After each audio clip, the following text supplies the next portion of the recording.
It is senior night here at the Siegel Center as the VCU Rams look to pick up their 20th win of the season.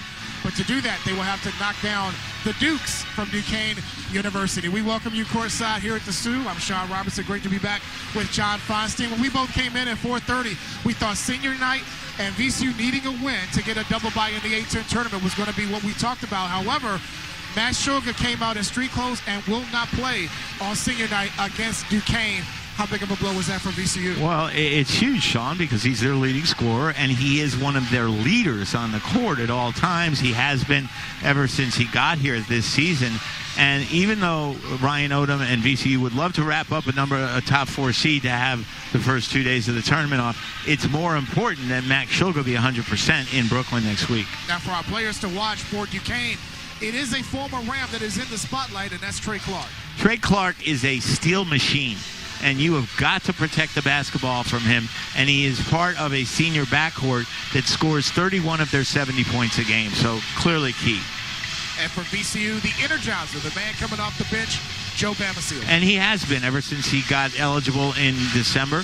It's not a fluke that the Rams were 5-5 when he played his first game against Temple, and they're 14-5 since then. And he does give them a lot of energy as a shooter, as a scorer, because he can go inside, and as a leader. And now for our keys to the game, we'll start with Duquesne, our Carmex keys to the game. They have to score in transition because they are not a good half-court offensive team. They shoot 42% from the floor. So they have got to get out in transition and get some easy shots and get the ball in the hands of Clark and Grant, their 2 senior guards. And they also have to get back on defense against the Rams. And for VCU? They have to make the shots tough for Clark and for Grant. They have to make sure that they make them play half court and make the other guys shoot the ball, because no one other than those 2 guys averages in double figures. Final home game of the season for VCU. Can they lock up at least a double bye going into the A-10 tournament? You'll find out coming up next on Rams Unlimited. Glad you could join us tonight for senior night here at the Siegel Center. VCU and Duquesne. Final home game for at least 2 Rams. That's the thing about senior night nowadays. You don't know who's coming back and who's not half the time. No, we don't. We know Sean Barstow and Kwani won't because they're grad transfers, and that's out. Right. Here's Duquesne's starting lineup, and the one to watch is Trey Clark III, the former VCU Ram that put on a show against VCU last year, in which he scored 26 points in the win at Duquesne. Day Grant, Jake DeMichael, Dustin Mahovich, and Trey Williams. Also for VCU, Jason Nelson in the starting lineup for the Rams in place of Max Shulga out with an injury. Zeb Jackson, Christian Furman, Kwani, and Bairstow. Jeffrey Clark, Earl Watson, Justin Porterfield, the men in the striped shirt. Very veteran crew out here. And Duquesne wins the opening toss. Trey Clark, his first visit at the Siegel Center since him leaving a couple of years ago. And if he's within 10 yards of the basketball, you better be careful. Because, as I said in the open, he is a steal machine. One of the nation's leaders in steals this season at just under 2.5 steals a night. And that doesn't count deflections and forcing a pass. He's just all over the court defensively. And they are a very good defensive team. Not a very good half-court offensive team. And the Rams' first possession ends with an offensive foul. Christian Furman, the sophomore from Pennsylvania, picks up his first. And the Rams will be very different in the half-court offense without Max Shulga in there and with Nelson in his place. They'll be smaller and they'll be quicker. And Nelson is not afraid to shoot the basketball. He shoots 36% from 3. Yeah, very respectable. At the beginning of the year, he was in the top 20 in the A-10 in that category. Here's Day Clark in the lane. Bairstow grabs the loose ball. Boy, there was a lot of contact there with no call. Here's Zeb Jackson maneuvering. Finds Bairstow. Here's Kwani's first shot. Misses the 3, and Trey Williams the rebound. Again, very important for VCU to get back on defense and force them to play half-court offense. Day Clark's first shot is a miss. Bairstow a rebound. 2.5 minutes gone by with no score. Nelson trying to create. and turns it over. Did not. Created for Duquesne. And it's worth noting, I think, we mentioned that since Joe Bamisile got back into the lineup on December 16th, the Rams are 14-5. Well, one game later, Bairstow was able to come back and play, and they're 13-5. So the two of them make a huge difference for this team. VCU's won 11 of their last 14. So starting conference play 0-2. 3 was in and out. Rams looking to run, but will slow up as Duquesne got back on D. And you can switch at the point guard position now, John, with Jason Nelson in the starting lineup with Nelson and Jackson. Right. Both can run the point, and Jackson forces Dede Grant to pick up his first foul. And interestingly, talking to Ryan Odom yesterday, he wanted to make sure that Grant and Clark did not get too many shots, and when they did, they were tough shots. Keith Ambrot told me today that the key, he thinks one of the keys for his team is getting shots for the other guys on the court. They can't just depend on the two stars. Jackson from straight away, ringing it out from downtown. Only shooting 28% from distance. Team's third leading scorer has the Rams on the board first. Lefty shooter going right makes that shot. Michael met up by Nelson. And here's Clark, a long distance 3. And the rebound is Zeb Jackson. Long distance. I think he was standing behind Ryan Odom when he took that shot. Shot that from near Erie. Almost 3 minutes gone by in the first half, and the Rams have a 3-0 lead. Kwani with a good ball fake and draws the foul on Mahorcic. Before the shot. So they'll just inbound. Earl Walton, who called that foul, told me before the game this is his 29th year as an official. And he's been one of the best for a long time. He's a good player, too. Obviously a few years ago. He's had a few postseason experiences in the Final Four, regional finals. He has.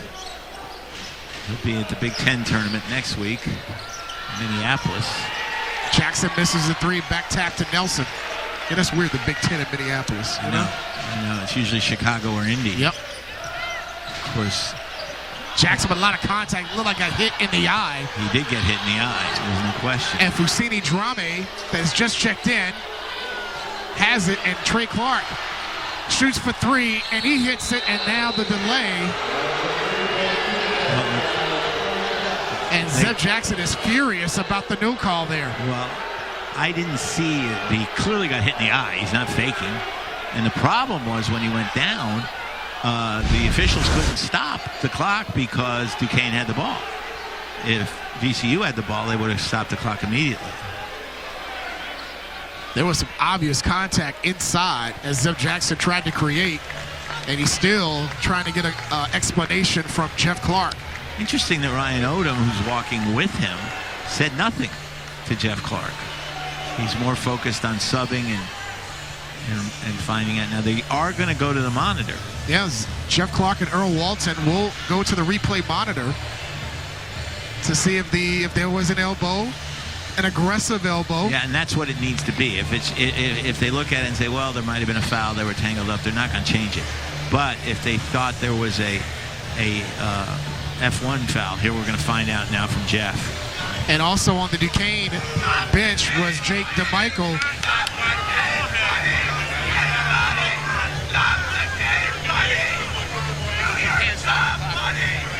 May have heard that from Jeff Clark. That they said the initial contact, you may have heard it better than I did. I thought he said the initial contact was started by the ball handler, which was Zeb. Right, that's what he did say. And that's why they call nothing on the contact. And because Duquesne had the ball, they let the game continue, and they scored the 3-point shot. So the fans behind us obviously furious, but I think they knew what they were doing, especially when they went and looked and saw that the contact on the video, which I did not see, came from Zeb. Now, Ryan Odom was speaking to Earl Walton about that, but as I was saying, Jake DeMichael, who is the man that was involved in that play with Zeb Jackson, he's being attended to on Duquesne's bench and is now being sent to the locker room to our left. So that's going to be another blow for Coach Dambrot, who's dealt with injuries and insertions and different rotations throughout the course of the season. Now you can lose it to Michael possibly. Really amazing they're 18-11, given all that's gone on this season. And just to mention it briefly, Keith Dambrot's wife is fighting cancer. Yeah. So these are human beings who deal with real life. By the way, I did get some good news today from Fran Dunphy, who has been in close contact with Keith Dambrot the last few months because his wife's been dealing with cancer. And the other day, I'm going to get choked up here, she rang the bell. She's cancer-free. Oh, that's great. That's great news. That is great news. That was, I had a chance to talk to Duquesne's sports information director. He mentioned how Coach Dambrot had to alter his practice schedule this year due to the fact, as you mentioned, his wife dealing with breast cancer and has to drive her to her chemo treatments. Right, she's still in chemo. He had to adjust his schedule. She had surgery, too. Yeah, had to adjust his schedule to the practice in the morning to make sure he would be able to do that. And that's what I mean. You talk about injuries and things like that. That's nothing compared to what Keith Dambrot's gone through this season, because she was diagnosed in August. And to be 18-11, above 500 in the A10. Yeah. That's a credit to him and his staff for doing a great job up there. And they're a team that will go into next week thinking they have a chance. He mentioned they should have won. You mentioned it during our pregame show that a game against Dayton they should have won. He also mentioned the game when Richmond went to Duquesne. He felt that they should have won that game. They did. He felt like that for sure. Of course, and I said this to him, all coaches have a couple games a year where they'll say, we should have won. It happens to everybody. He mentioned the one was Fordham. That was the one that the second half got away from him. Yeah, they've struggled with Fordham the last couple of years. Of course, last year Fordham was very good. Furman, an offensive rebound, and draws a foul. So he'll go to the free throw line to shoot a 70% shooter this season. Neither team coming out red hot here. Trey Clark, his first foul. He was the young man, the VCU transfer that hit the three after all of the chaos with the non-foul being called. Right. And the energy man will be coming up on the next dead ball situation. Toby Lawal and Joe Bamisile, your player to watch at the beginning of our broadcast, who can light it up when given the opportunity. I think Joe is always a player to watch. Second leading scorer on the team, but comes off the bench. And he's got so much personality. You know that, Sean. Yeah. I ran into him outside, and I said, you're going in the wrong direction. He said, I got to go see my fiancée before I go inside. Got to take care of business first. That's the important thing there, right? No kidding. The game of which is important, that will come second. You got to say hello to the fiancée. First things first. And he did mention to me during pregame, he was like, we haven't set a date yet. First things first. And I said, don't worry, she'll tell you. Yes, you did say that. They're still taking care, I guess, some I don't know, blood residue from the non-call, and they're taking care of that. And that's why we have the delay for Furman's 2 free throws. And we got to mention that this series is the 11th all-time meeting between VCU and Duquesne. The Rams have an 8-2 advantage over the Dukes, though they lost the last meeting to Duquesne 79-70. That's when Trey Clark had his big game, 26 points, 6 rebounds, 5 steals in that game. Like I said, you can count on him for the steals just about every night, whether how many points, but he averages 15 points a game. And Grant averages 16.5, and as I said, that's 31.5 out of 70. Think about the math there. Their next leading scorer averages 7.3. Yeah. And Clark is now 27 points shy of 1,000. We'll have to say 3,000. He's 27 shy of 1,000 points in his career. And his buddy Grant, Day Grant, never misses a free throw. I think he's 127 for 133 in his career. You got that right on the money. How about that? Right on the money. 127 out of 133, and he's 122 out of his last 125 from the line. 98%. 98%. Think about it. 1 of 2 for Furman as Toby Lawal comes in. We'll talk more about Dede's prowess at the line when he gets his opportunity. Phenomenal numbers. And we'll probably jinx him on this one. For Ram fans, that would be a good thing. Yes, it would. Nice bounce pass by Clark. And inside and scoring is Fusini Drame, the former LaSalle and St. Peter's transfer, with his first basket, and Duquesne is ahead by 1. Inside, nice pass by Bairstow, looking to Lawal. And Good that's a defense miss. there. Yeah.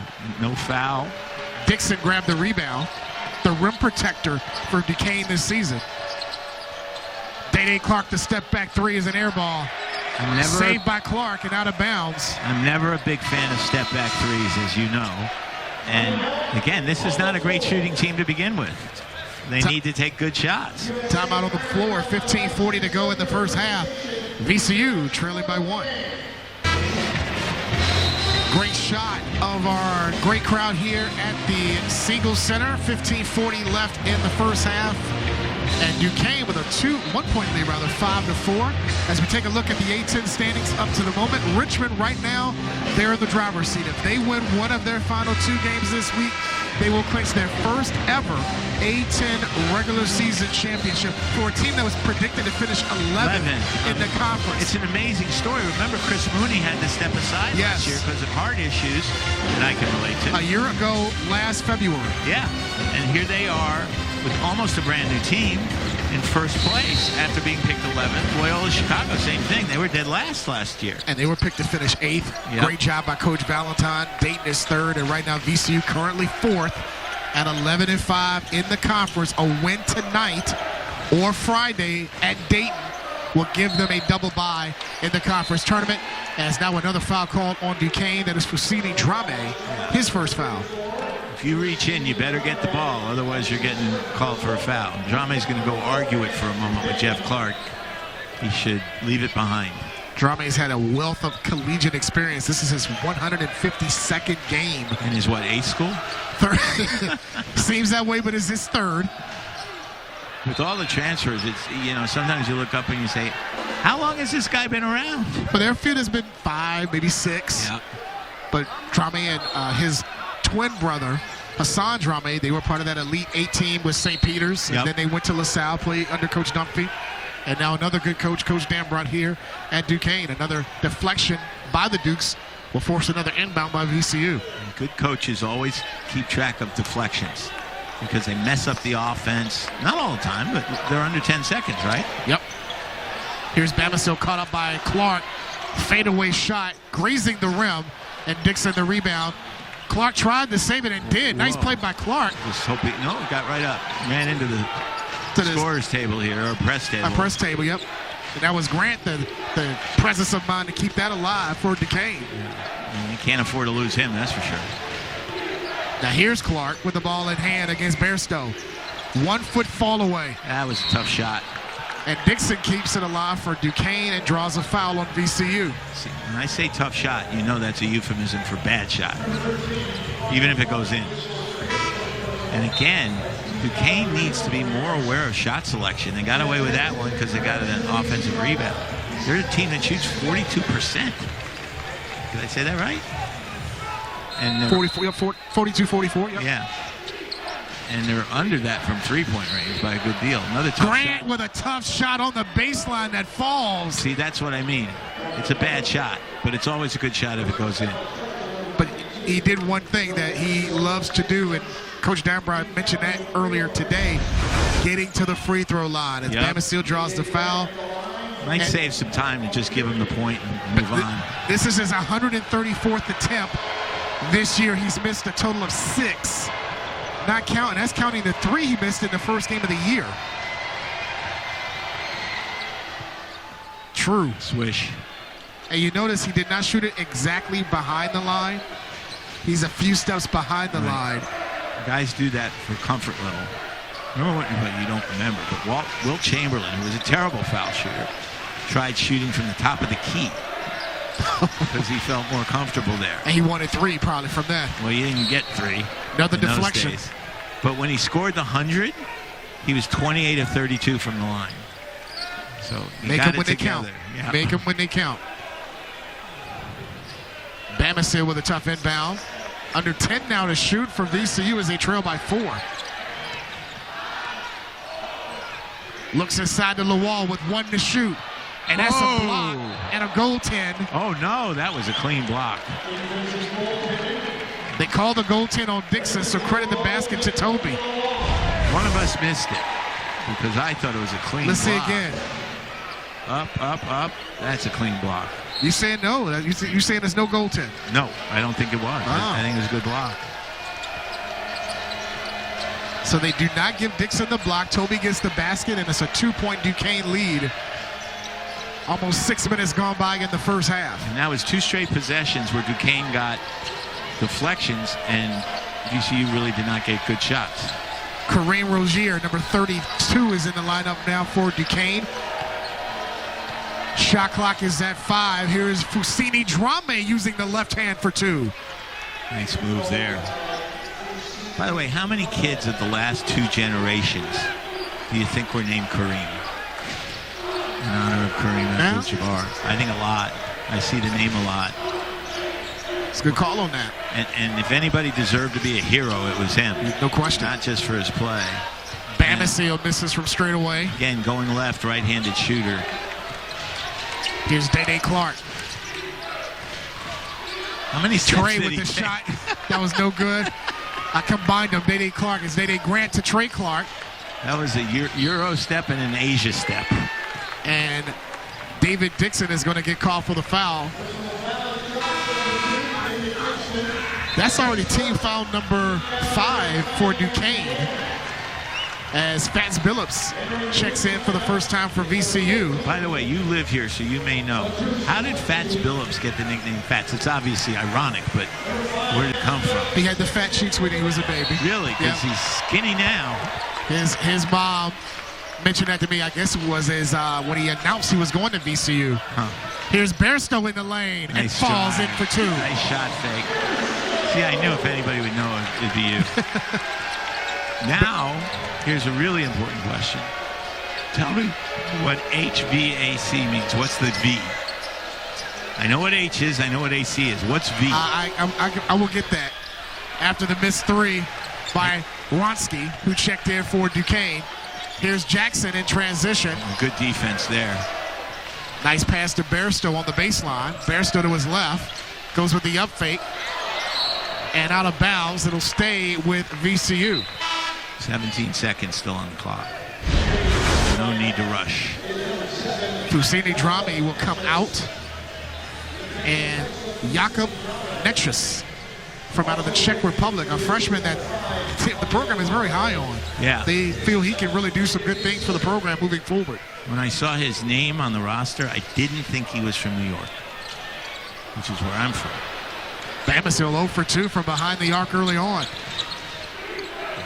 Duquesne with a 2-point lead, and he'll stay there as Rozier missed the 3. One thing we know about Bamisile is he's not going to stop shooting.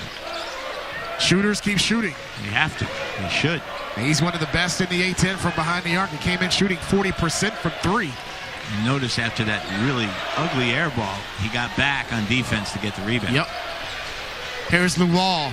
Nice move inside, and it will drop in, plus the foul. They give a flex for Toby Luwal. That was a big-time move by Luwal, who has grown leaps and bounds offensively since last season, and he'll get a chance at a 3-point play when we come back as VCU and Duquesne tied at 10.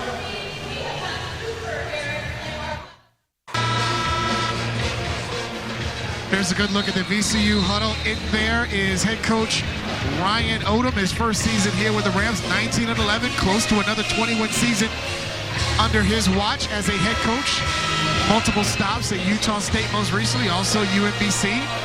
He's got a couple of NCAA tournaments. Hoping to send the Rams to the tournament this year. Probably would have to win the A-10 tournament to get that done. Probably, or get to the final and lose to Dayton maybe. Right now they'd be in Dayton's bracket, but, you know, people will never forget that Ryan Odom was part of the first 116 upset in the history of the NCAA tournament. I was in Pittsburgh for that weekend, and they played the late game Friday night, so I said, well, I'll stay awake as long as UMBC's in the game. And it was 24-all at halftime. I fell asleep at halftime. I woke up just in time to see VCU take the, UMBC take the lead, on the first possession of the second half, and then pull away, and win by 20. You were in Pittsburgh that night? I was in Pittsburgh. I was in Charlotte that night to see that in person. Well, you're a better man. It was a than quick I trip am. to Charlotte that year, but they came back in 2019. 10-all tie after Lawal's missed three-point opportunity. Bamisile, Jackson, Bairstow, and Fats Billups in for VCU, looking to take the lead. And no real point guard in this lineup. Here's Fats. Nice kick out to Jackson, who kept his pivot foot down. Shot clock is at 3. Here's Lawal. Fadeaway shot. Got the rim, and the rebound to Duquesne. Duquesne, again, as we said in the open, very good defensive team, especially in the half court. That's why VCU would like to get out as much as they can in transition. Here's Barre with the jump hook in the lane over Lawal. Good touch. Definite contact, but I think a good no call by the officials. You don't want to call every single contact there is. Barre didn't score in their win Saturday against George Mason. He's got his first 2, and Duquesne back in front by 2. Here's Bairstow, a little hesitation, couple of head fakes, and stolen. Again, good defense again. Here's Clark, who threw it away. He did. That was an opportunity missed by Clark. Tried to hit Wronski, but a turnover for Duquesne, just their first of the night. Clark is blaming Higansky for the turnover on the pass, but I always remember what Red Auerbach used to say. He told Bob Cousy, if there's a turnover on one of your passes, I don't care how you threw it, it's your turnover. And that was Clark's turnover. Clark and Grant both back in. And they don't miss a lot of minutes. No, they don't. Clark's the only player for Duquesne to start every game this season. Here's Bamisile. Extra pass, Billups left open, and hits the 3. Good pass, as you said. To the open man. Billups getting the extra time with no Max Shoga in the lineup, and he just got caught in the cookie jar, his first. You know, one of the other things about Duquesne, and both these teams actually, they're both deep. Yeah. Duquesne is very dependent on Clark and Grant for scoring, but during the course of the game, Keith Dambrot will get 11 or 12 guys in. No question. And so will Ryan Odom. And he said, and Coach Dambrot was saying he wants to still tinker with his lineup, still trying to get a good rotation ready for the A-10 tournament next week. Play the hot hand. Wronski felt the double team, kicks it out to Grant for 3. And the rebound to Jackson. The thing that the Rams are doing very well is, and we talked about this in the open, is they're pushing Grant and Clark out of their comfort zones, which is why they have not made a lot of shots. A missed 3 by Bairstow. Grant now has it for Duquesne, down by 1. It's not exactly a scoring Donnybrook, is it? And now we're going to get a foul. They're going to call that on Zeb. He's had a rough night. He got hit earlier in the eye. Right. And got a no call on that, and now he just picked up his first foul as he got tangled up. He was hit hard on a no foul. Both Earl Walton and Jeff Clark came over to tell us that he initiated the contact. He's Zeb. When they went to the replay. 9 minutes to go in the first half. Clark to Grant for 3. And the rebound to Kwani. I think Clark and Grant have made 1 3 combined. They are combined 1 of 7 from the field and a combined 2 of 11 overall. Amazing that the game's this close. Jackson. There's the Euro step. And he wanted another foul, speaking of Jackson, and the ball is knocked out of bounds. Yeah, Clark and Grant combined 1 of 7 from 3, 2 of 11 from the field. And for 40 minutes, that won't get it done for Duquesne. Duquesne is 5 of 19 total. That's 26%. VCU just 5 of 14 from the field. Well, and that's a reflection of who Duquesne is. They're very good on defense. They're not very good on offense. They're going to make this a half-court game to stay in it. Shot clock is under 3, and Nelson is called for it over and back. Good call by Jeff Clark. From where we're sitting, we could see the foot over the line very clearly. 5 turnovers for VCU so far, just 1 committed by Duquesne. Duquesne only commits 12 turnovers a game. So they're even better tonight than usual so far. Under 8.5 minutes to go in the first half. VCU with a 1-point lead, and Ronsky has given Duquesne the lead as he knocks down the three. Checking to Michael. Hits from downtown, his first from distance, and Duquesne has a 2-point lead. Encouraging for Duquesne to see him back in the game, not much less make a shot. His 16th made three this season. Nice pass this side. Furman now has it. Nelson. Plenty of time, no need to rush. 10 seconds. Jackson's got an alley. Got it blocked by Dixon, and now we got a foul as Jeff Clark calls it, and Dixon is close to getting attacked. Yeah, he needs to calm down, but VCU may have caught a break there. Timeout on the floor. 7:49 to go in the first half. VCU will shoot free throws, down by 2.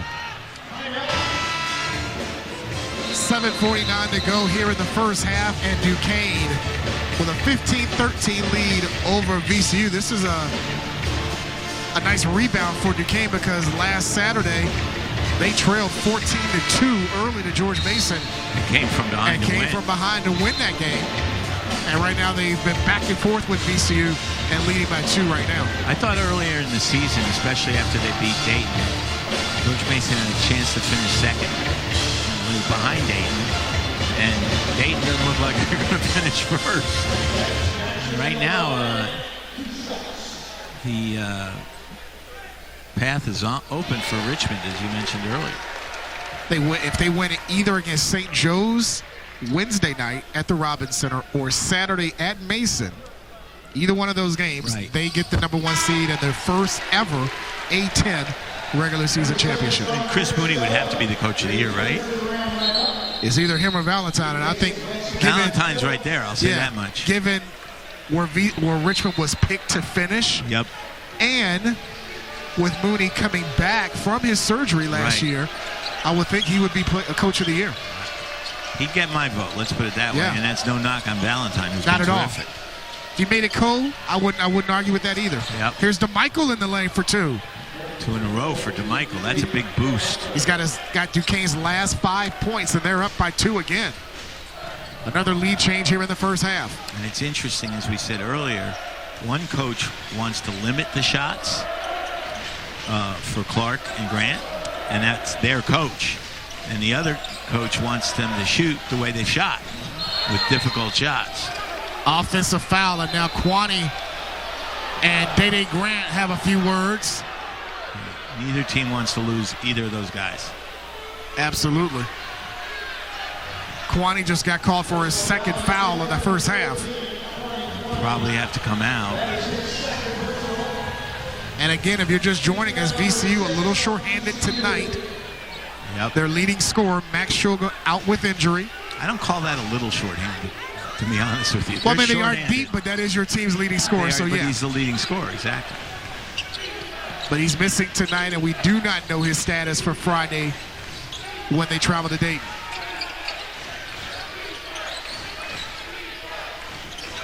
Shot clock is at 10 for Grant. On the drive, draws contact, no whistle. 5 to shoot for DeMichael. Ball was deflected out of bounds by Zev Jackson. It'll stay with Duquesne with 2 to shoot. Michael Bell will see his first action tonight, and Lawal checks back in to replace Furman and Kwani.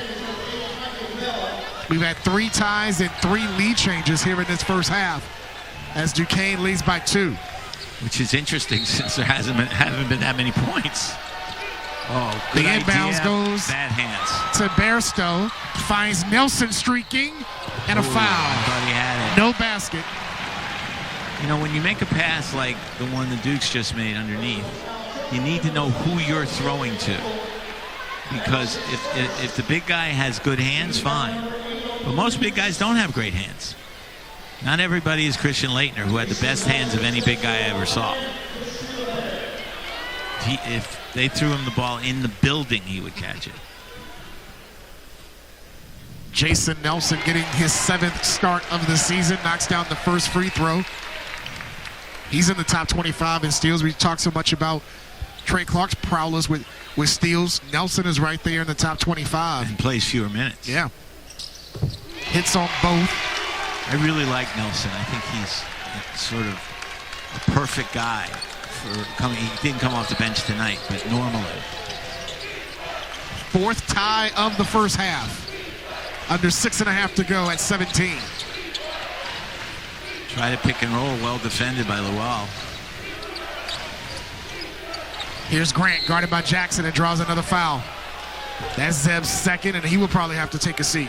And it's 1-1.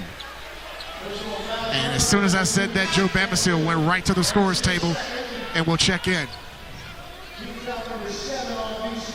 Not the best night for Zeb, as he will sit for probably the final 6:17 of this first half. And Day Grant, the second best free throw shooter in the country.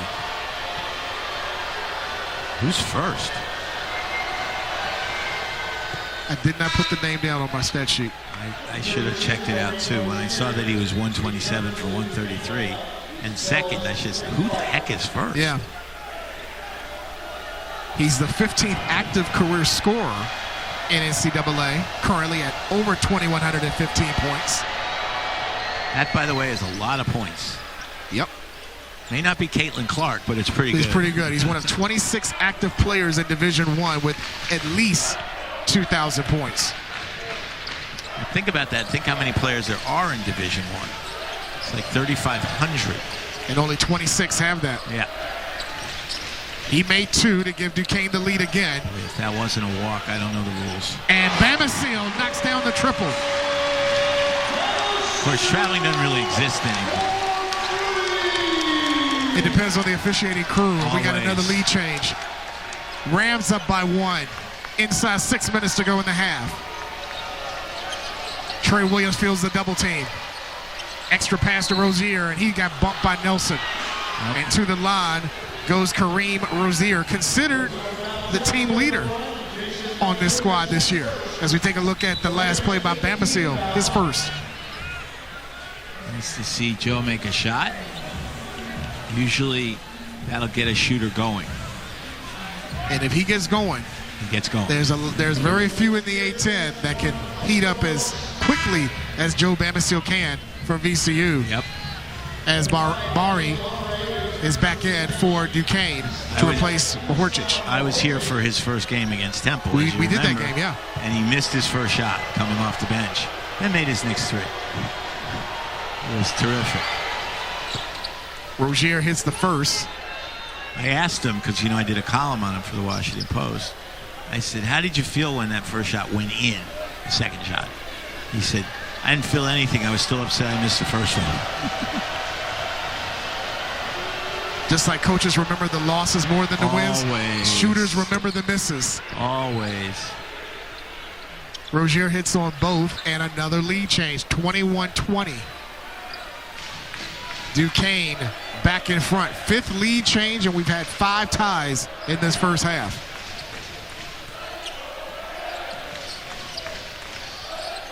Nelson with Bamisile, Lual, Bell, and Barstow. Again, it's harder to go left when you're a right-handed shooter, no matter how good a shooter you are.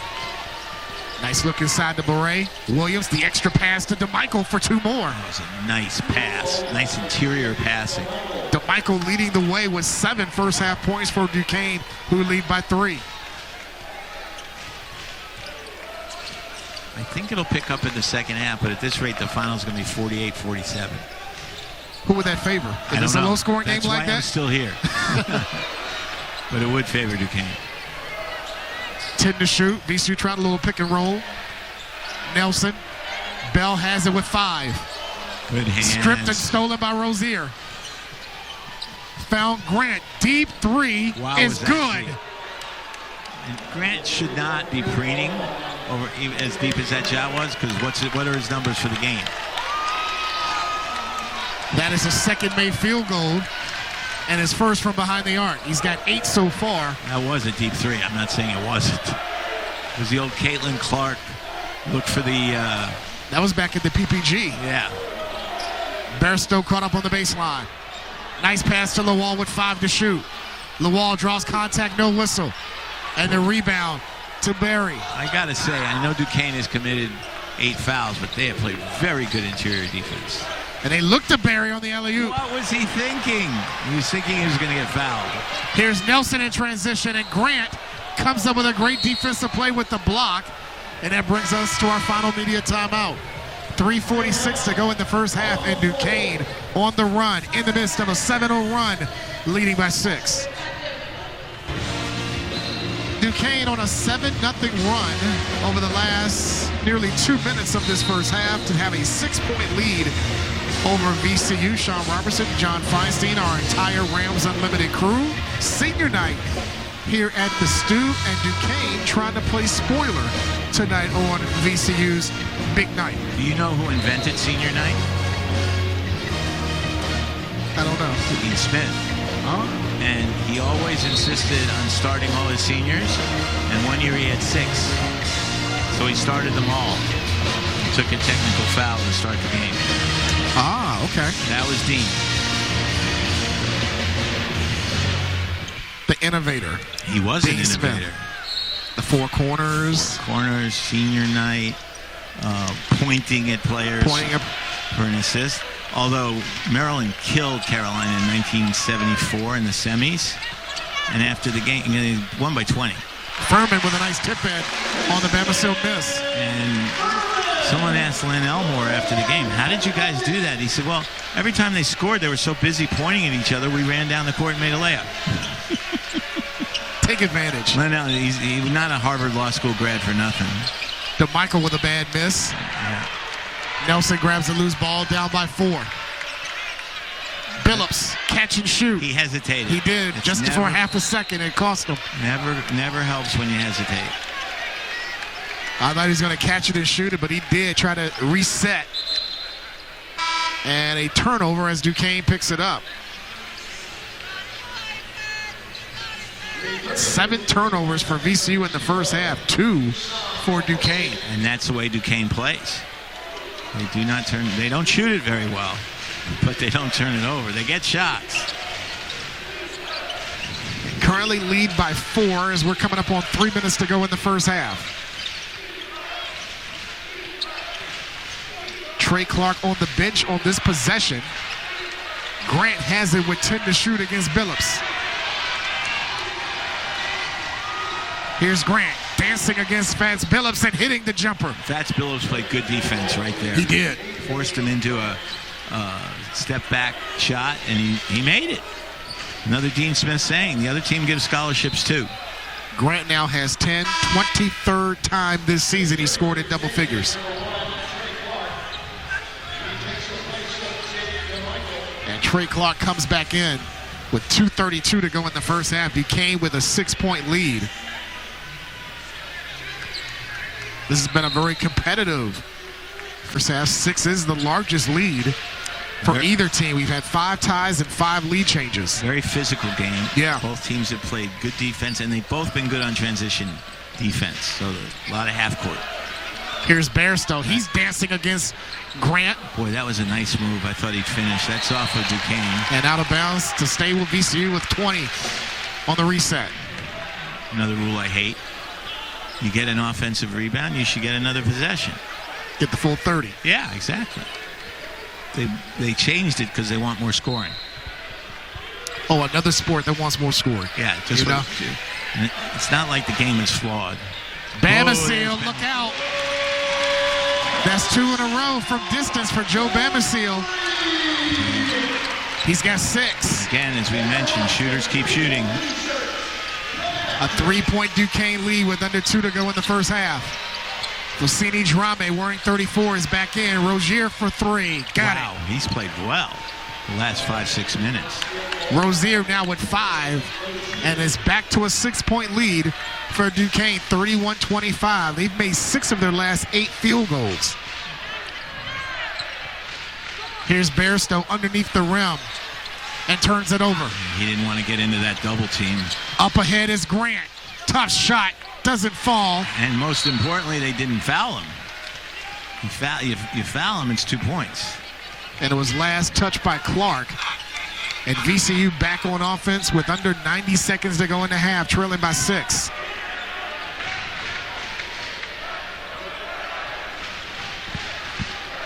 Nelson and Rozier out in front. Here's Bamisile guarded by Clark.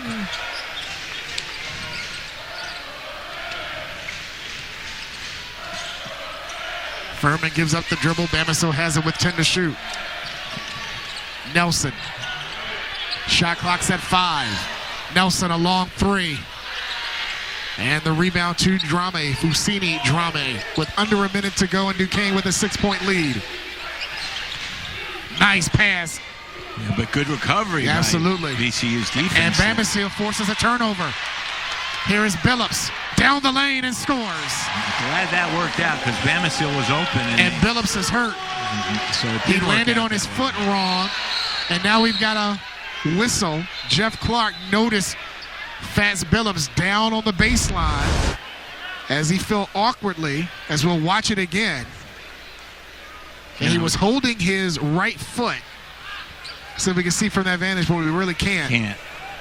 But he might have tweaked it on the way down. I was going to say, and they're working on his right foot. You're correct. It's a better look at it. He landed on the foot. It did. Yep. He did. He landed on the defender's foot and it twisted. Grabbed the right foot right away. Immediately. Clearly in pain. And I was about to say it worked out great, but Bamisile was wide open. He was. Might have worked out better if he passed. But it's so easy to second guess that, isn't it? Man, that's an unfortunate blow because Shoga is already out tonight with an injury. He did participate in the senior night activities before the game. He had on his jersey and everything, but he has on his street clothes right now. Looks like they're running a bandage to put around his foot. Roosevelt Wheeler and one of the assistants, Bradford Burgess, who has his jersey retired in the rafters here at the Siegel Center, helping out Fats Billups to the bench and eventually to the locker room. He's not putting any weight on that right foot. And that is not a good sign. Sure isn't.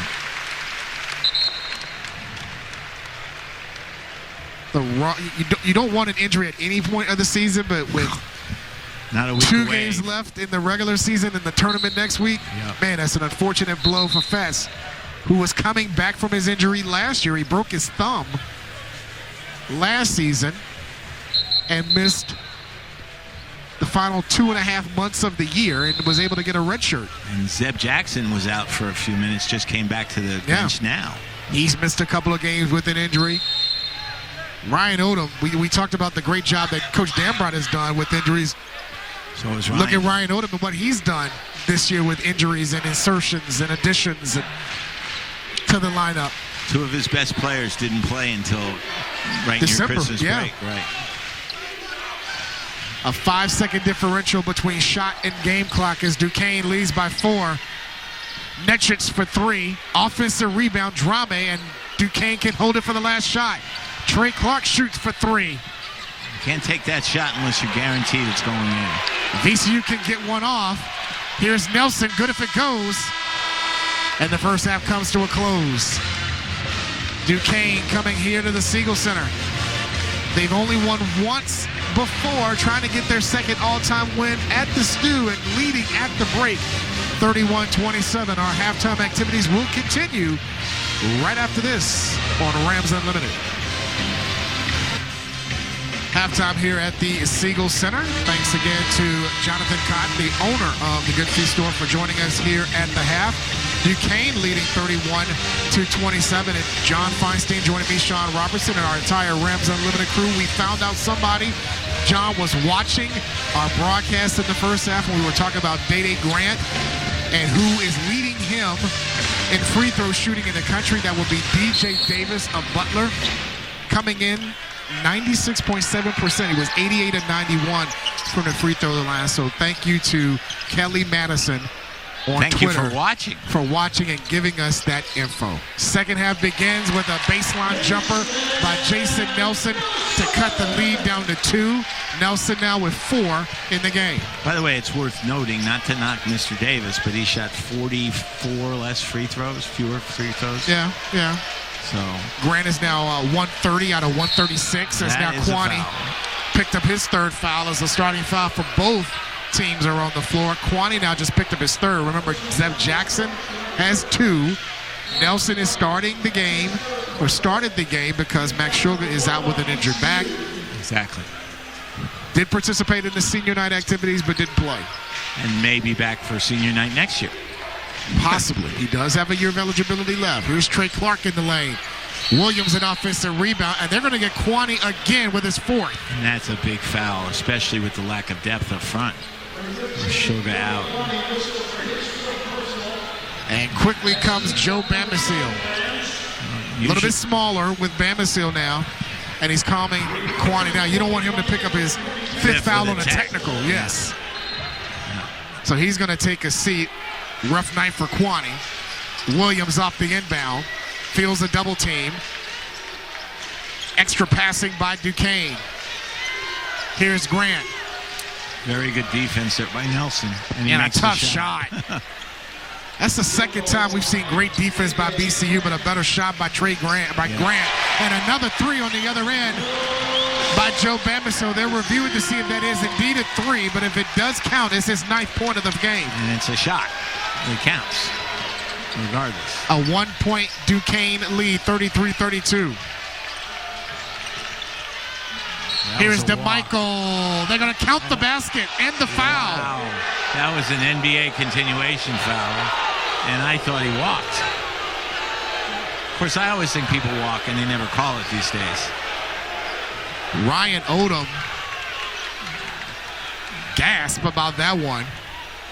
And Earl Watson giving him the explanation as we watch it again. He says he came down on the wrist, which, you know what, he did, but I thought he walked before that. And it looked like he was in flight. It was in that motion, that up-flight motion to start the process of shooting. Then he got fouled. Although I'm going to stick to my guns and say I thought it was a walk before. Somebody behind me, behind us, I think they're agreeing with you. Demichael now with 10. He didn't score in the win against George Mason on Saturday in a VCU turnover. 9 turnovers in the game for the Rams.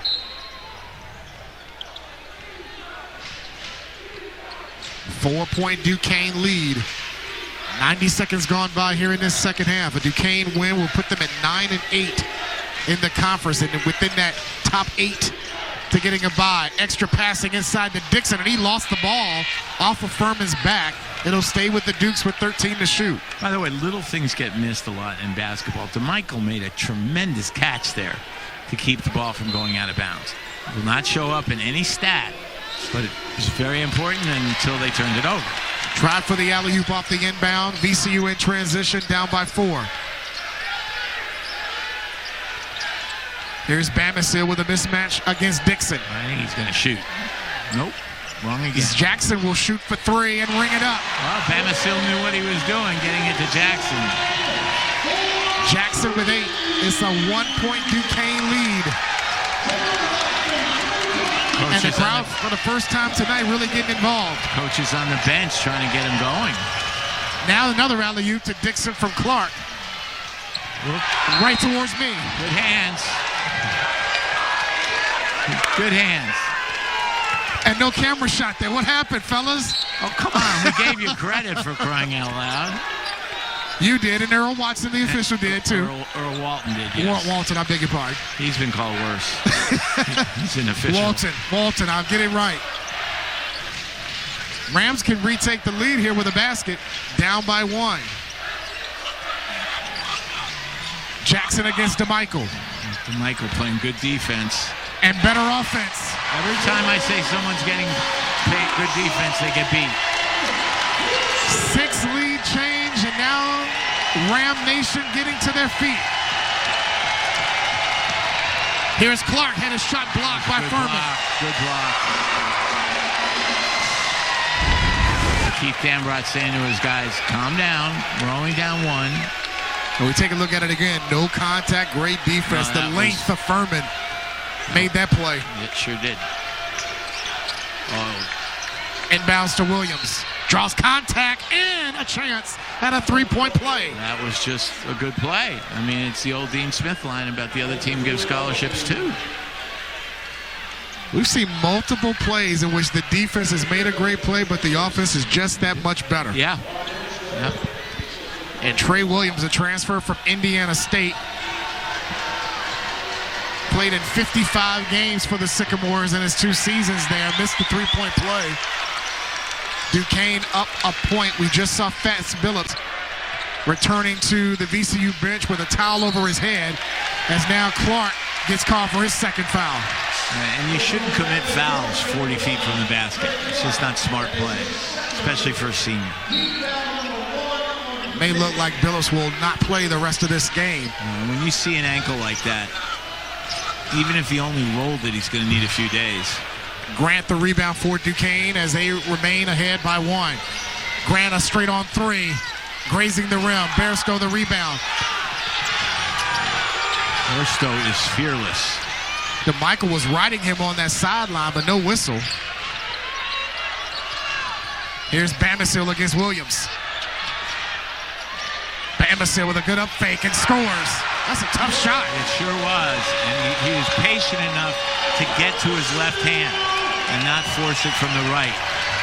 8th lead change of the night. Rams back in front by 1.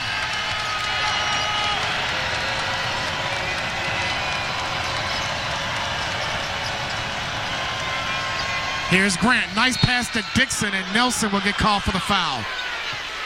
And that brings us to the timeout as Nelson just picked up his 3rd. VCU, with the Joe Bamisile layup, has a 1-point lead over Duquesne. Back after this from the Siegel Center.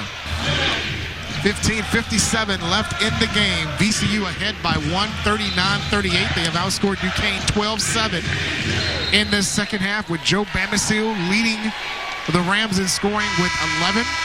Zeb Jackson has 10. And Day-Day Grant leading all scores with 12 for Duquesne. And Jake DeMichael, whose career high is 15, has got 10 so far in this game, John Feinstein. Grant has taken a lot of shots to get those points. And he's taken 11 shots to get his 12 points. Yeah. Usually you want to have less shots than points. Yeah, I got that right. And Trey Clark, 1 of 8 shooting, just 3 points in the game. First visit back to the Siegel Center since leaving. Turnover. Rams got numbers. 3-on-1. Bairstow, hammer dunk.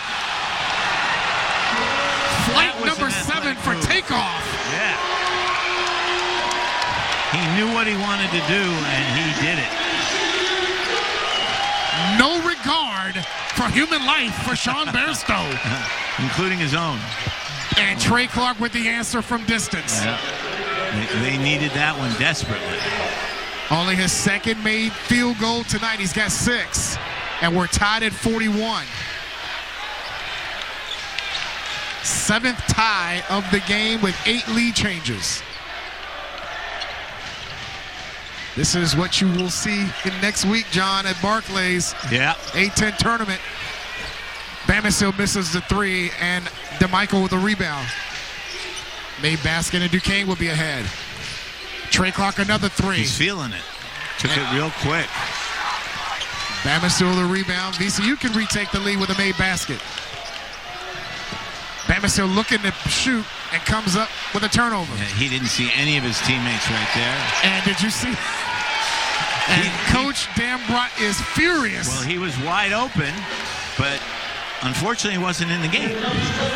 So, not the best pass by Day-Day Grant. That's a terrible pass. Watch it again. Trying to hit DeMichael. But it was wide right all the way. Great catch there by Coach Dambrot. He played once upon a time. Pretty good hands for a 65-year-old. Had some time at Akron.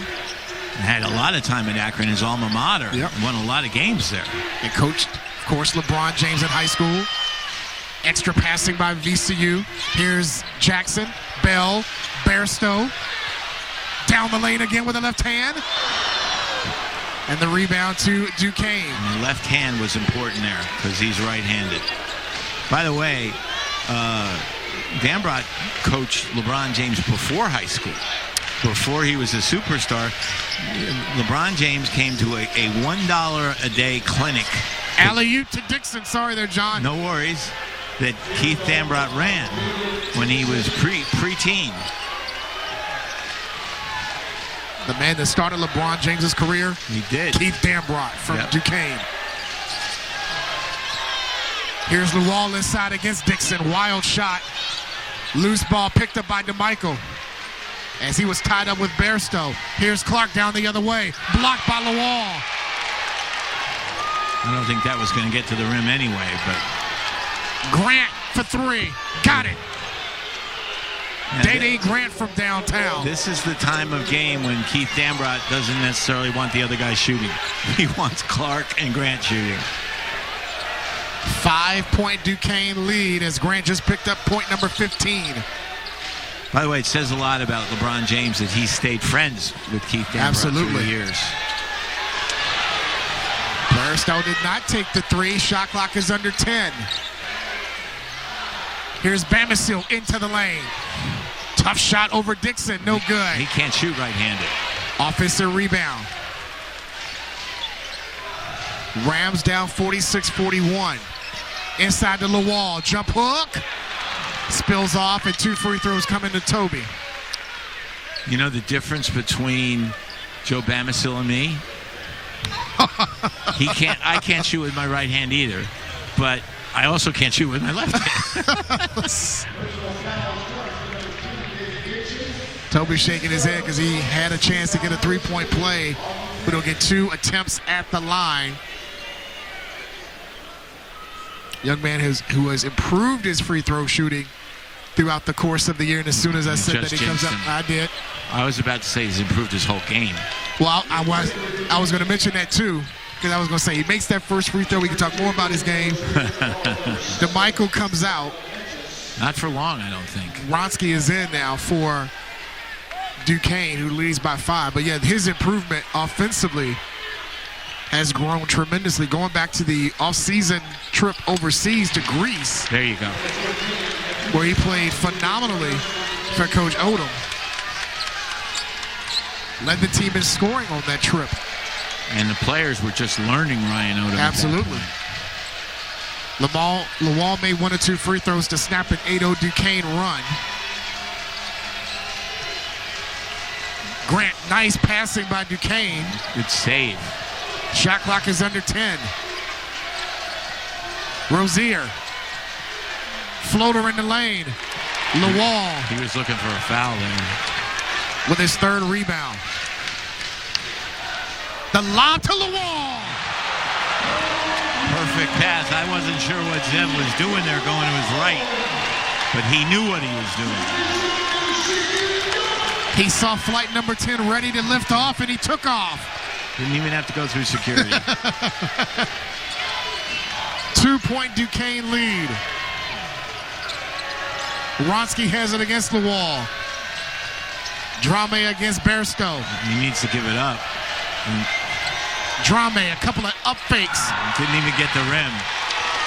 VCU with a chance to take the lead with a 3. Little stutter step by Jackson. Through Luol's hands. Duquesne has numbers 3 on 3, now 4 on 3.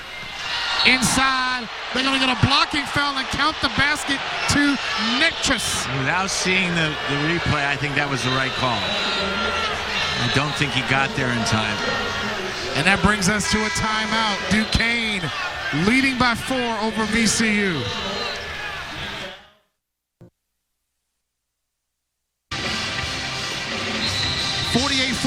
Duquesne with the lead in time for our Virginia Credit Union assists of the game, and it's flight number 10. That was a pretty one, again, because I saw Jackson going right, and I think, what's he doing? He knew exactly what he was doing. Passenger number 2 ready for good pass, for the good flight. Catch. Another great assist. Virginia Credit Union assists of the game. Zeb Jackson to Toby Luol. And even though We're not 100% sure on that call because it was close. Great play by Rozier, looking left all the way and then passing the ball to his right. He's played good minutes tonight for Coach Dambrot. He's been very good tonight. So Netris is at the line for a three-point play. That's good. And it's a 5-point lead again for Duquesne. Their largest lead was 6. I don't think anybody's led by more than 6 in this game. Yes, we've had 9 lead changes and 6 ties tonight. In a game that's still under 50 points. Barstow's pass deflected, ball on the floor, picked up by Duquesne. Up ahead is Wronski. Wronski to the rim and scores. He took advantage of the lack of size there by Nelson. Otherwise, I was going to say pull it out, but he recognized that he had 6 inches. This is now the largest lead of the night, 7 for Duquesne. And this becomes a crucial possession for the Rams as a result, even with 10.5 to go. Barstow has it with under 10 to shoot. Bell, bumped by Rozier. Loses it in the air, and Duquesne has another turnover. That's dribbling into a double team. That's not brilliant. 13 turnovers for VCU tonight. And how many for Duquesne? 7. That's almost a lot for them. They're one of the best in the A-10 and taking care of the ball. And they just can't shoot. Netris for 3. Like I said. Wronski another offensive rebound. Good look. Grant open for 3. And an offensive rebound and slam by Drami. He did not hesitate. I wonder if Ryan needs a timeout. And he gets it. Yeah. A 9-point Duquesne lead. Largest lead of the night with 9:42 to go. VCU down by 9.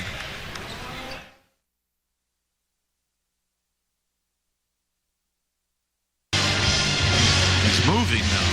9:42 left in the game, and Duquesne with their largest lead of the night. 53-44 over VCU. As we have a slight delay on the floor right now, we want to remind you about our upcoming schedule for VCU. Their final regular season game will be at 25th ranked Dayton on the Friday night showcase on ESPN2 at 7 o'clock. For GW, for Duquesne, their last game will be their senior night against GW. That will be Saturday afternoon at 2 p.m. And if you had told me that GW was going to be in last place in the conference after they won in here, they haven't won since Lincoln was president or Washington was president. And it's shocking. Chris Caputo's a very good coach. He's got an experienced team. With one of the top scorers in the league in Bishop. Yeah, who's a heck of a shooter. And they can't win. They can't guard anybody, which is a problem. His shot won it for GW here in early January. Little zone right now. Bamisile had it in the corner. Now drives, had it blocked, and then fouled. And good recognition by Bamisile to find the seam in that zone. And I think Keith Dambrot changed coming out of the timeout just for change, but also to make VCU run some clock. Although there's lots of time left. Netris picks up his first foul, and Joe Bamisile is at the line. 11 points, now with 12. I was looking at his numbers. Surprisingly, he shoots great at home this year. 47% from 3. And at the free throw line, excellent as well. He's at 79% for the year. Not as good on the road. Not as good. Most guys aren't as good on the road. Those that are, you know what, are the great players. Rams need a mini run here to get back in it. They're down 7, coming up on 9 minutes to go in the game. Rozier with Trey Clark on the bench. Pass deflected and stolen by VCU. They got to stop. Good anticipation there by Jackson. Here's Nelson. Leaves it for Lawal with the finish. It's a good spot to get it to. And Dambrot's going to call a timeout here, I think. And he does get the timeout. A 30-second timeout. Lawal with 9 in the game, and that adds to his total as he leads the A-10 in field goal percentage. Coming in, he had 54 dunks. I was going to say, he gets a lot of high percentage shots. 2 tonight. That's 56 of his now 91 field goals. 56 of them have been dunks. Actually, I'm sorry, 90 out of his 92, 56 are dunks.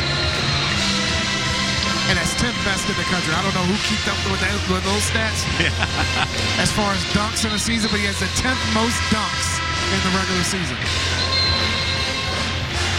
5-point lead. It was at 1.9 maybe about a minute ago. They got 2 big stops, the Rams did. And I'm betting that what Ryan Odom said in the timeout was, need a stop. And talking about the stops is a huge game for VCU because if they win out, they still have a shot at the number 2 seed. However, looming is UMass and St. Bonaventure, because if VCU loses their final 2 games and either one of those teams or both of those teams went out, they would leapfrog VCU in the standings because the Rams lose the tiebreakers to both. And again, you get in the top 4, you don't have to play until the quarterfinals. Until Thursday. Trey Clark from straightaway comes up short. 3 straight stops. Here is Nelson accelerating, gives up the dribble, and now actually Lawal has it for Nelson.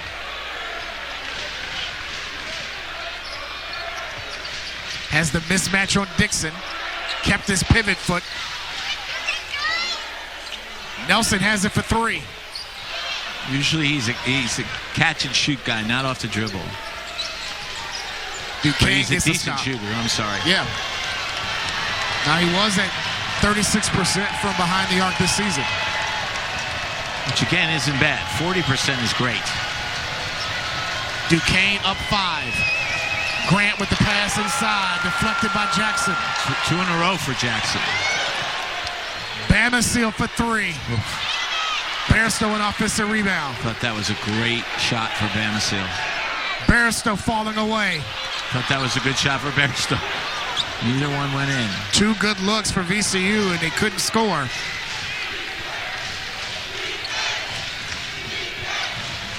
Christian Furman will come in on the next dead ball. Duquesne hasn't scored for a while. I think it's 5 straight empty possessions now. It's almost 2.5 minutes now they haven't scored a point.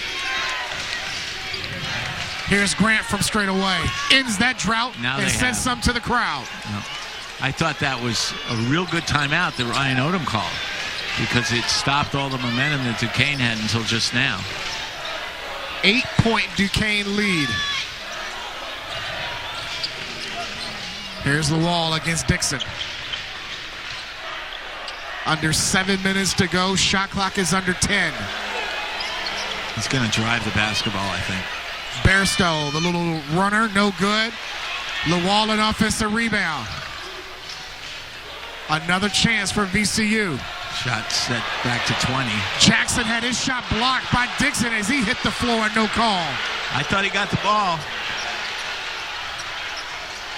I didn't see the body contact, but I thought he got the ball. Dixon came in 6th in the A-10 in blocks per game this season. You can see why. He's a quick jumper, not just a jumper, he's a quick jumper. Shot clock's under 10 for Duquesne, coming up on 6 minutes to go. Here's Clark, leaves it for Dixon. Extra pass to Rozier. No, I don't think he got it off. They're going to count that, but they will review it as well. I don't think he got it off, personally. They will check it to see if indeed he did get it off in time, and they will use a media timeout to do the review with 5:51 to go. If the shot counts, it's an 11-point Duquesne lead. You'll find out when we come back. Sound like Mike Greenberg. Wait through the commercials, and then we'll tell you what's going on.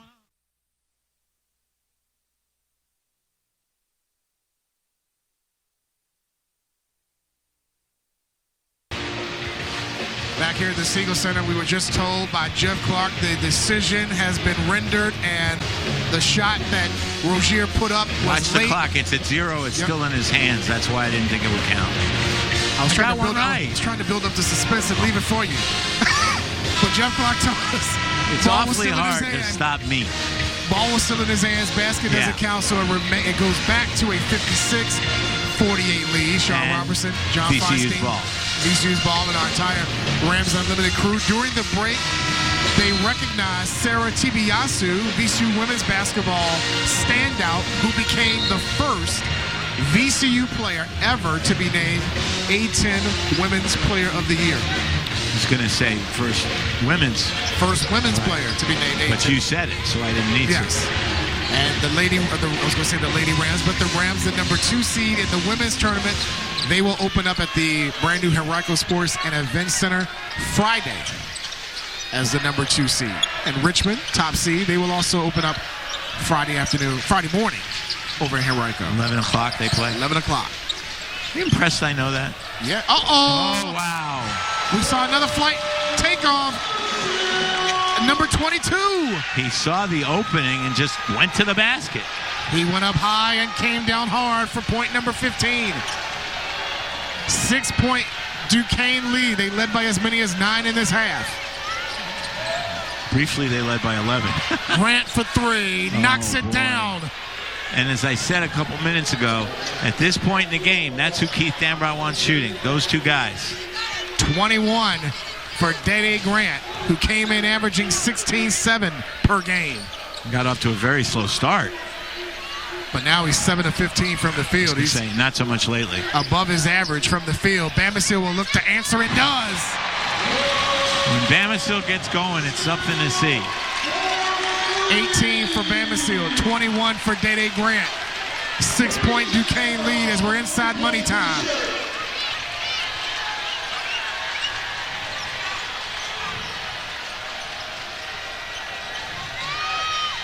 Clark has it against Bamisile. I've always wanted to be able to hold the ball like that with one hand. I could the women's ball. Clark with the head fake on Bamisile. He'll shoot for 3 and hit it. I think the 2 stars have come alive at the right moment for Duquesne. Clark now with 9 and the lead back to 9. Coming up on 4 to go here in the second half.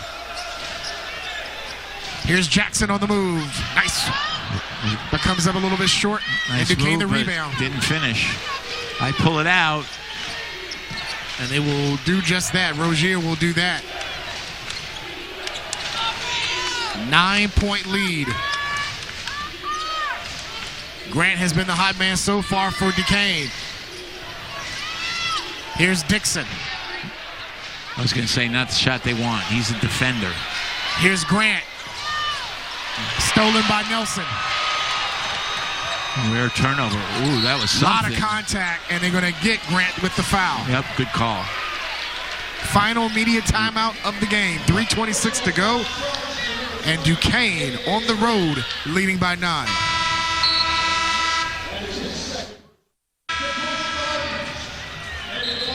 Nice job. 3:26 left in the game, and VCU right now trailing by 9, 62-53 in a game that a win would clinch a double bye in the A10 Conference Tournament next week. However, a loss tonight and a win Friday at Dayton would also give them a double bye in next week's tournament. But they don't want to go into Dayton. They don't want to go into Dayton on senior night. Yes. Having to win to get the double bye. Although in this college basketball season, nothing makes sense anyway. So it wouldn't shock me. It would be a daunting task, but something that VCU can do. Yeah, they've already beaten Dayton one on once. the road. Yep. But maybe, hopefully, Sugar will be available for that game. He did not play tonight, dealing with an injured back. Jason Nelson, who started tonight, is at the line to try to trim more off of the Duquesne lead. Came up short on the first. An 81% shooter this year. The transfer from Richmond splits a pair. Still with time, down 8 with 3:26 to go. Lots of time. And VCU now going to full court pressure. Problem is Duquesne's got good guards.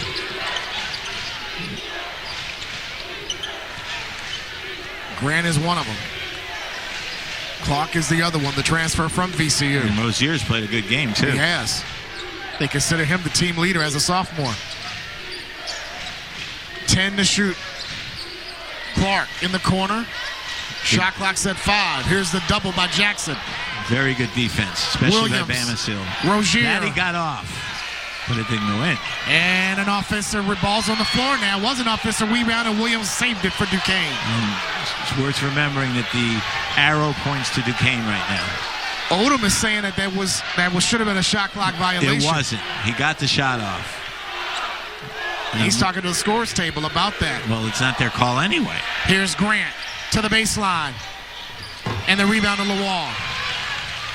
No points there for Duquesne, but they took a lot of time off the clock. Under 2.5 to go. Here's Bairstow. He got held by Clark.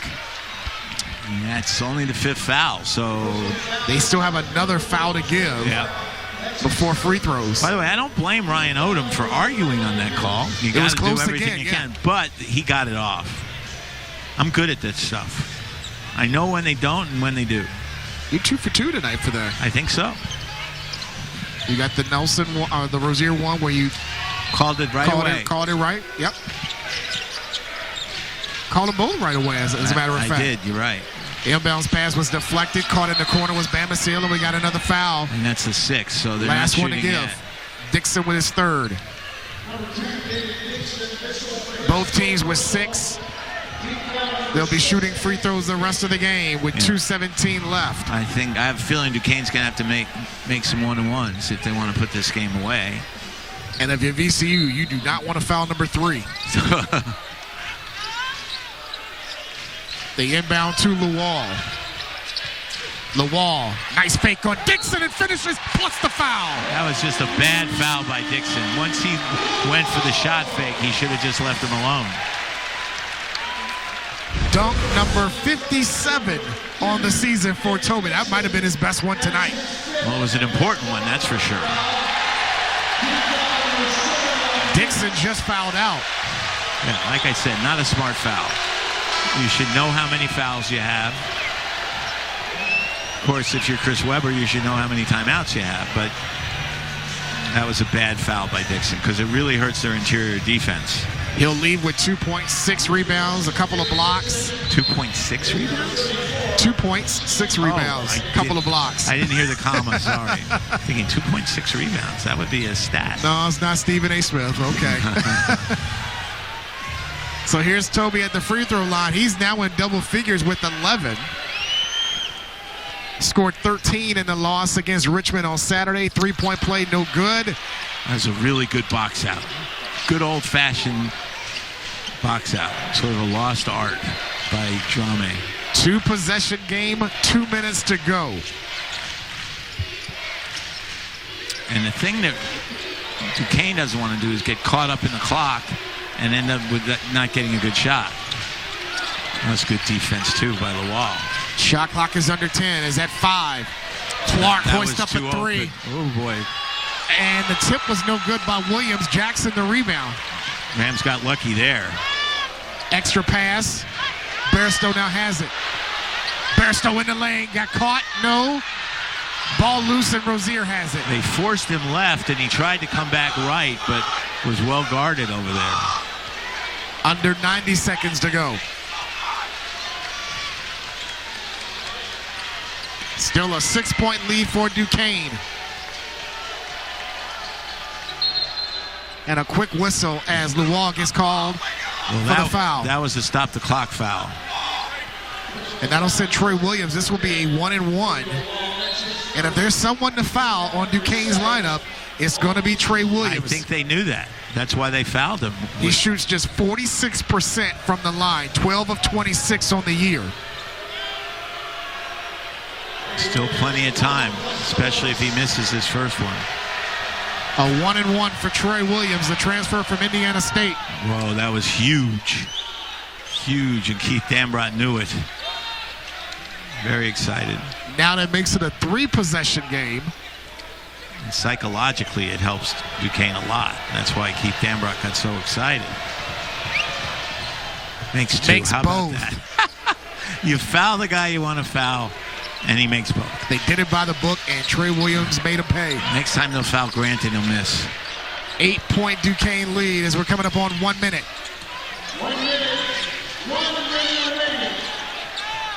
And Nelson just threw it away. Oh, boy, that was a huge mistake. Wasn't wrong to pass it there. He just passed it poorly. So how about that sequence? You foul the right free throw shooter for VCU. If you're VCU, Williams makes both free throws, and then on the other end, you turn it over, don't get a shot off. Your point guard throws it away. That's not a good sequence if you're the Rams, that's for sure. And now, see, I think they need to foul right away. Got to, and then they get it in the right hand with Day Grant. We talk about what he has done at the free throw line this year. It'd be so funny if he missed the first one. And it's 1-1. Day Grant on the year, counting what he has done tonight, is 130 out of 136. So he's due to miss? He's due to miss. He's been due to miss all season. As we say, you're saying there's a chance. Saying there's a chance. They're saying there's a chance. There's always a chance. Leading all scorers with 21 tonight. And he's a perfect 3 of 3 from the line. Let's take his time, doesn't he? He doesn't do a lot of this at practice. I was at shoot around this morning. He really doesn't spend a lot of time working on his shot. They just say it's just... You remember how slowly Patrick Ewing shot free throws? It took forever. I counted to 13 on him on several occasions. By the way, have you ever seen a 10-second violation called on a free throw? I think I've seen it once. Well, that's one more than me. Never seen it. Both free throws drained by Day Grant, the second best free throw shooter in the country. They need a shot, any shot. Jackson for 3. Way off. And out of bounds to Duquesne, who leads by 10 with 45.2 to go. Keith Dambrot trying to get a free throw shooter into the game. That just comes in to replace Williams. Offense for defense.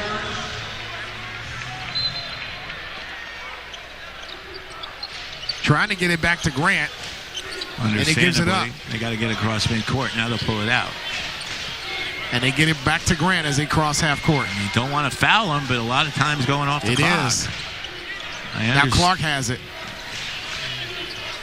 Grant's calling for it, and now he has it with 10 to shoot.